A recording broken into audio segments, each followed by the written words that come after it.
আর কয়েক ঘন্টা আলোচনা চর্চা যাই থাকুক না কেন নিষ্পত্তি হয়ে যাবে। আগামী ৩ বছর রাজ্যে সিপিআইএম কার হাত ধরে এগোবে তা সরকারিভাবে ঘোষণা হয়ে যাবে।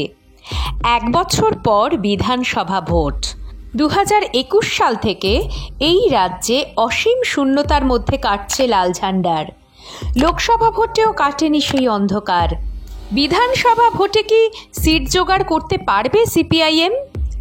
এই প্রশ্নের উত্তর মেলানোর আগে আগামী ৩ বছরের জন্য কে রাজ্য সম্পাদক হচ্ছেন তা খুব প্রয়োজনীয় বিষয়। কারণ রাজ্য সম্পাদকই নেতৃত্ব দেবেন আগামী বিধানসভা ভোটে।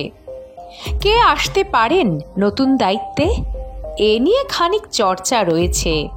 কেউ বলছেন মীনাক্ষী মুখার্জিকে এগিয়ে দেওয়া হোক সামনে। নজিরবিহীনভাবে ডিওয়াইএফআই এর সম্পাদক হয়েছিলেন মীনাক্ষী। তার আগে আর কোনো মহিলা সম্পাদককে দেখা যায়নি।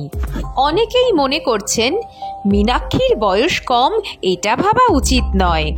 তরুণ প্রজন্মের কাউকে সামনে নিয়ে এলে দলের ভাবমূর্তি আরও চাঙ্গা হবে। আবার কেউ কেউ বলছেন মীনাক্ষীর হাতে সময় পড়ে রয়েছে। রাজ্য কমিটিতে রয়েছেন ঠিকই, কিন্তু তিনি তো আর সম্পাদক মণ্ডলীর সদস্য নন। আরও কিছুটা সময় দরকার কুলটির মেয়ের।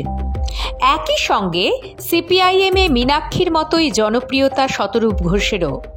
তাঁর ভক্তকুল কিন্তু শতরূপকে এই পদে দেখতে চাইছেন। শতরূপও গত ১ দশক ধরে বাম রাজনীতিতে অত্যন্ত পরিচিত ও জনপ্রিয় নাম। সেই ম্যাজিক কাজে লাগানো যাবে এমনই মনে করছেন কেউ কেউ। যতই উত্তরসূরিদের নাম উঠে আসুক, এই মুহূর্তে সিপিআইএম রাজ্য সম্পাদক বদলের কথা ভাবছে না। এবারের বিধানসভা ভোট একদিক থেকে দলকে প্রত্যাবর্তনের স্বপ্ন যেমন দেখাচ্ছে, তেমনি কঠিন লড়াইও। সবচেয়ে বড় কথা হলো এই নির্বাচনে সিপিআইএম যদি কিছু আসন জিততে না পারে, পরিস্থিতি আরও জটিল হয়ে যাবে এই রাজ্যে।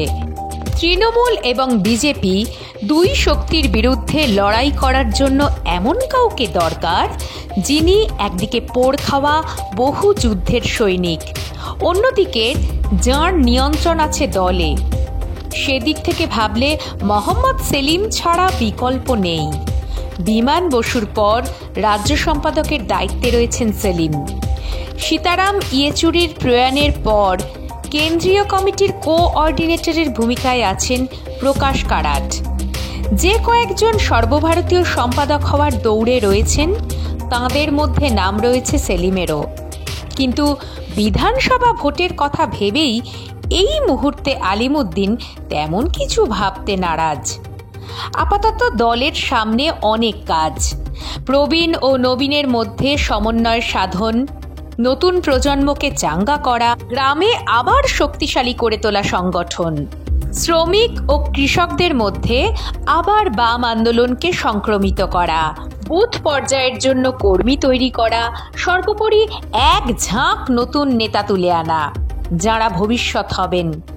এই একগুচ্ছ কাজ সেলিমের দায়িত্বেই সুচারুরূপে সম্পন্ন হতে পারে বলে মনে করছে আলিমুদ্দিন। তাই আগামী রাজ্য সম্পাদক হিসেবে সেলিমের বিকল্প খোঁজার কোনো সম্ভাবনা এই মুহূর্তে নেই সিপিআইএমে।